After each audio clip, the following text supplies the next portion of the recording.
Probate is a legal process that takes place after someone has died to, among other things, establish the validity of a will. When it comes to probate, we believe that there are three key aspects to consider. 1. Whether probate applies to all international investments. 2. That probate could delay winding up a South African estate. And 3. How probate can be avoided. When the owner of an international investment dies, a formal executorship or legal process that may require the grant of probate could be applied to determine how the investment should be distributed. It is possible to structure an investment so that the distribution happens outside of such a process, which means that the probate process is avoided. If the investment goes through the legal process, the process does not take place in South Africa. This can be an expensive, complex, and time-consuming process. How can this delay winding up a South African estate? The administration process to wind up a South African deceased estate is a lengthy process, which is legally regulated. Think about it as a linear 8-step process. The executor can only start with each of the subsequent steps once all the previous steps have been completed. Under normal circumstances, an estate takes between 9 and 12 months to administer. When a client has international assets and probate applies, the winding up of the international estate can also take a long time. But what does this mean for the South African estate?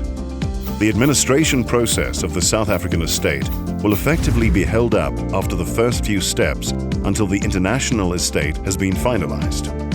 As a result, the winding up of the local estate may be delayed while the international estate is being attended to. This could leave beneficiaries without assets, specifically liquid assets, for longer than would normally be the case.